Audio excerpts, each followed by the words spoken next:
Everyone, देखिए अगर आप बीसीए थर्ड सेमेस्टर का एग्जाम दे रहे हैं तो इस बार जो बीसीए वालों के जो सिलेबस में आया है आपकी न्यू एजुकेशन पॉलिसी में स्टैटिस्टिक्स का पूरा कंप्लीट सिलेबस है। बहुत ही लेंथी है और ये पहले नहीं था बीसीए के अंदर, इस बार ही ऐड किया गया है कंप्यूटर ओरिएंटेड स्टैटिस्टिक्स। और सेम सिलेबस है सीए फाउंडेशन जो पहले सीपीटी हुआ करता था, तो सेम उसको बीसीए वालों को दिया गया है। बीटेक के अंदर भी जिनके एग्जाम होने हैं या जो हो चुके हैं, तो जिनके एग्जाम हो चुके हैं उनके कोरिलेशन और रिग्रेशन के ऑल मेथड कैलकुलेशन भी आया, एक्सपेरिमेंट भी आया, जैसा कि उनको पहले ही इन्फॉर्म कर दिया गया था। और रिग्रेशन लाइनें भी पूछी गई थी और सेक्शन बी और सेक्शन सी में इन तीनों टॉपिक के क्वेश्चन आपके आए थे। दैट मींस बीसीए वालों के लिए भी हमारा पूरे अनुभव से हम गारंटेड कह रहे हैं कि आपके कोरिलेशन के दोनों मेथड आपको तैयार करने हैं। कैलकुलेशन डायरेक्ट मेथड करो या स्टेप डेविएशन करो, या उसके अलावा आप एक्सपेरिमेंट मेथड, इसको भी आपको अच्छे से सीखना है। एक्सपेरिमेंट मेथड के लिए पिछले वीडियो में अपन ने कोरिलेशन फाइंड किया था, जिसका फॉर्मूला आपको बताया गया था R = 1 - 6 × सिग्मा d स्क्वायर, और इसके डिनोमिनेटर में n square minus 1, where n is the number of datas, मतलब n जितने डेटाज है वो रहते हैं, d यहाँ पे रैंक का डिफरेंस रहता है, और इसको सिंपलीफाई करके आपको कोरिलेशन फाइंड करना सिखा है। लेकिन उस समय क्या था, सारे डेटाज अलग अलग थे। पिछले वीडियो में आप ध्यान देना, जितने डेटाज थे वो all are different data. But यहाँ पे अपन प्रॉब्लम ले रहे हैं जिसमें कुछ डेटाज रिपीट हुए हैं, तो 36 जैसे इसमें 3 बार हुआ है और इसमें 22 2 बार हुआ है, तो एक और वैल्यू की जरूरत पड़ती है करेक्शन फैक्टर, जिसका फॉर्मूला 1/12 n³ - m होता है। इस फॉर्मूले को सिग्मा डी स्क्वायर के साथ में ऐड किया जाता है। उतनी बार ऐड करना है सीएफ को जितनी बार, जितने प्रकार के डेटा रिपीट हुए हैं। पहले तो ये ध्यान रहे, तो देखिए फर्स्ट में एक प्रकार का डेटा, एक प्रकार मतलब 36 एकमात्र ऐसा डेटा है जो रिपीट हुआ है, तो एक बार तो करेक्शन इसके अंदर लगेगा। आर की स्थिति कुछ ऐसी हो जाएगी 6, और यहाँ पे सिग्मा डी स्क्वायर इसके साथ 1/12 n³ - m। ये एक बार तो किसके लिए, जो 36 3 टाइम्स रिपीट हुआ है, और जितनी बार रिपीट होता है वो उसका m का वैल्यू होता है। प्लस दूसरी डेटा सीरीज को देखते हैं, तो इसमें 22 2 बार रिपीट हुआ है।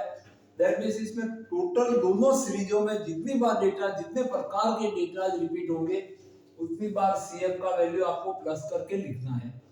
तो इसमें एक डेटा जिसमें रिपीट हुआ पहली सीरीज में, और एक डेटा मतलब कौन, 22, तो एक 36 रिपीटिंग ऑर्डर में है और एक 22 रिपीटिंग ऑर्डर में है, तो दो डेटा रिपीट हो रहे हैं। दैट मींस सीएफ को 2 बार लिखना है, तो एक बार और लिखना पड़ेगा 1/12 n³ - m। अब यहाँ पे m का वैल्यू कितना होगा, m का वैल्यू 2 होगा, क्योंकि 22 2 बार रिपीट हुआ है, तो ये 22 के लिए करेक्शन है और ये करेक्शन 36 के लिए है, बट m का वैल्यू 3 है। फिर इसके बाद में आपको कैलकुलेशन करना होगा n² - 1 से। पहले d स्क्वायर में ये दोनों करेक्शन लगेंगे, फिर 6 से मल्टीप्लाई होगा और उसके डिनोमिनेटर में n × n² - 1 रहेगा। जो सॉल्यूशन आएगा उसको 1 से लेस कर देंगे। तो ऐसी स्थिति में आप चाहो तो करेक्शन फैक्टर वैल्यू दोनों पहले ही काउंट कर सकते हैं। तो अपन पहले 36 के लिए जैसे करेक्शन फैक्टर पता करना चाहते हैं, तो m = 3 रख के सॉल्व कर देते हैं। तो करेक्शन फैक्टर 1 for 36 के लिए m = 3 रख दीजिए इसमें, तो 1/12 3 का क्यूब - 3 का क्यूब मतलब 3 को 3 से मल्टीप्लाई नहीं करना है, 3 को 3 से 3 टाइम्स मल्टीप्लाई करना है। दैट मींस 1/12 3 का क्यूब आपको बताना हो तो बीसीए वाले, बिकॉज आप लोग कहते हैं कई बार कि हम आर्ट्स से आए हैं, कॉमर्स से आए हैं, हमको मैथ्स का पूरा नॉलेज नहीं है, इतना बेसिक अच्छे नहीं है, तो कोई दिक्कत नहीं, आपको एक एक स्टेप बताया जा रहा है। 3 का क्यूब मतलब 3 × 3 × 3, 3 को 3 बार मल्टीप्लाई करते हैं तो 27 और माइनस का 3 आता है। दैट मींस यहाँ पे 1/12 और मल्टीप्लाई में 24 रहता है। That means first correction factor value आपका CF1 अपन ने निकाला तो 2 आया है 436 के लिए। अब अपन वापस करेक्शन फैक्टर निकालते हैं सेकेंड डेटा 22 के लिए। तो देखते हैं CF2 दूसरा करेक्शन किसके लिए है 422 के लिए, और m बराबर कितना टाइम्स ये 22 कितनी बार रिपीट हो रहा है, 2 बार रिपीट हो रहा है, तो m को 2 लिखना है, आपका m का वैल्यू 2 रहेगा। दैट मींस 1/12 2 का क्यूब माइनस 2, 2 का क्यूब आप फाइंड करेंगे तो 2 into 2 into 2 दैट मींस 8।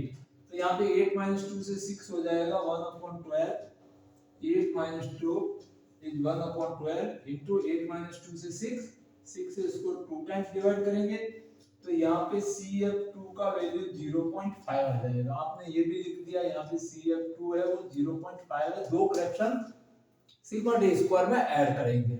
ये लास्ट का काम है, अपन ने पहले ही m फाइंड कर लिया है, दो करेक्शन फैक्टर थे।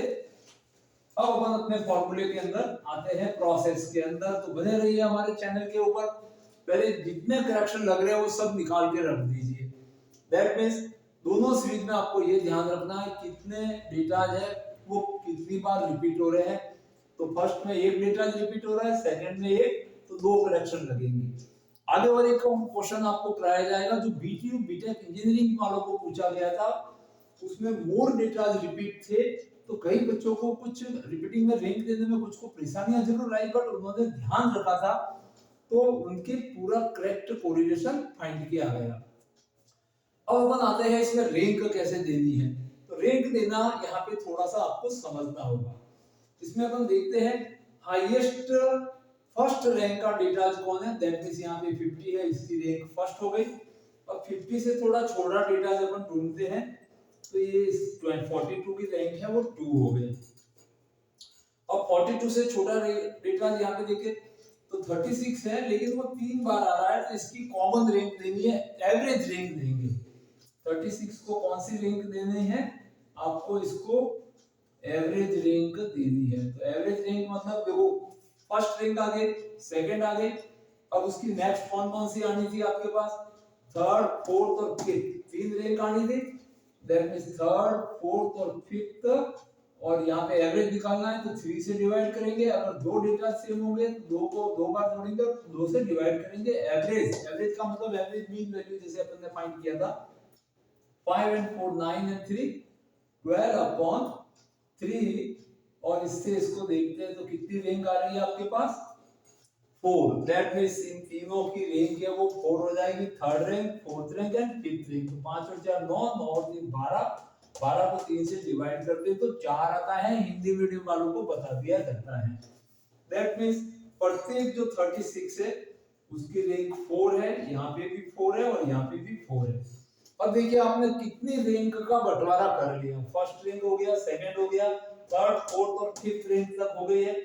तो 36 से जो छोटा डेटा होगा उसकी रैंक आपके पास में 6 रैंक होगी। तो 36 से छोटा डेटा ये 30 है, इसकी रैंक 6 लगा देते हैं, और इससे छोटा डेटा 28 है तो इसकी 7th रैंक और 25 की 8th रैंक लगा दी गई है। इस तरह से ध्यान रहे अपन ने रैंक लगा दी। अब सेकंड टेबल को देखते हैं। तो सबसे हाईएस्ट रैंक का डेटा ये 45 है तो इसकी फर्स्ट रैंक, इसके बाद 42 है तो इसकी सेकंड रैंक, और 40 की रैंक हो गई थर्ड रैंक। अब 40 से नीचे आते हैं तो और नीचे आते जाइए, 40 के नीचे 30 है तो इसकी थर्ड के बाद फोर्थ रैंक।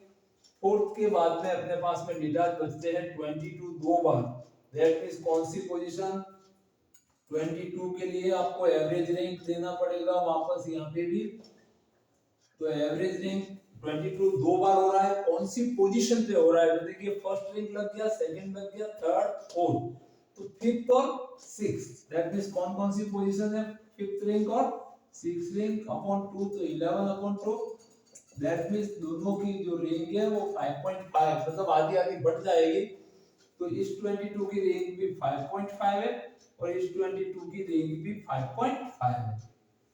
5 और 6 तक रैंक दी थी। अब 22 से जो डेटा छोटा है उसकी लास्ट रैंक आपको कौन सी 7 देनी है और आपको 8 देनी है। दैट मींस 22 से छोटा डेटा 19 है, तो इसकी रैंक 7th हो गई। 5th और 6th रैंक का तो बंटवारा कर दिया अपन ने, 2 बार रिपीट हो रहा था, तो दोनों की सेम रैंक लगा के इसकी 7th रैंक और 18 की जो है वो 8th रैंक हो जाती है। तो इस तरह से अपन ने देखा कि इनकी रैंक लग चुकी है, यहाँ पे भी रैंक लग चुकी है। अब इनकी रैंक का डिफरेंस निकालते हैं और रैंक डिफरेंस का सम आपके 0 आना चाहिए। इससे आप अगर सिग्मा डी स्क्वायर 0 आएगा तो समझ लो आपकी रैंक सही है, अदरवाइज रैंक के अंदर मिस्टेक है, एरर है। प्लस आता है तो प्लस लिखेंगे, माइनस आता है तो माइनस लिखेंगे, तभी इनको जोड़ने पर आपके 0 आएगा। तो 1 - 3 करते हैं तो यहाँ पे माइनस का 2 आता है। 7 - 4 से यहाँ पे प्लस का 3 आएगा। 6 में से 5.5 गया तो प्लस का 0.5 आएगा। 4 में से 8 गया तो माइनस का 4 आएगा। 8 से 2 यहाँ पे लेस होगा तो प्लस का 6 आएगा। 4 से 5.5 ये बड़ी नंबर है, इसमें से लेस होगी तो माइनस का आपके पास 1.5 आएगा, ये ध्यान रखिए। 4 से 7 को लेस करेंगे तो माइनस का 3 आएगा और 2 से 1 को लेस करेंगे तो यहाँ पे प्लस का 1 आएगा। अब इसको सबको जोड़ना है, प्लस वाले को प्लस में और माइनस वाले को माइनस में। तो अपन देखते हैं प्लस प्लस के वैल्यूज कितने होते हैं। तो प्लस के डेटा अपन ऐड करते हैं। देखिए ये 1 भी प्लस का है, 6 भी प्लस का है, तो 6 और 1 7 और उसके बाद में ये 3 प्लस के और है तो 7 और 3 10 और ये भी प्लस का है और ये भी प्लस का है, दैट मींस 10.5। तो ये हो गया आपके पास प्लस का 10.5। अब माइनस वालों को जोड़ते हैं तो माइनस का 3 और ये 1.5 तो ये 4.5 और 4 कितना हो गया आपके पास 8.5 और माइनस का 2 तो ये माइनस का 10.5 आ गया, जिससे 0 आ रहा है। That means sigma D square आपको 0 मिला है, तो आपकी रैंक एकदम एक्यूरेट है। फटाक से स्क्वायर कर लेते हैं, तो 2 का स्क्वायर करेंगे, आप यहाँ पे स्क्वायर करने पर सबको प्लस बना देते हैं। 3 का स्क्वायर करेंगे 9, 0.5 का स्क्वायर, 0.5 का स्क्वायर करोगे तो 5 × 5 से आपके पास 25 आता है और 2 डिजिट के बाद डेसिमल लगाएंगे तो आपके पास 0.25 प्लस का आएगा। -4 के स्क्वायर करेंगे तो 16.0, यहाँ पे 0.00 कर दो ताकि आपको ऐड या लेस करने में परेशानी नहीं हो, बट आपके कैलसी एलो रहता है तो आप आराम से इसको सिंप्लीफाई करते जाना है।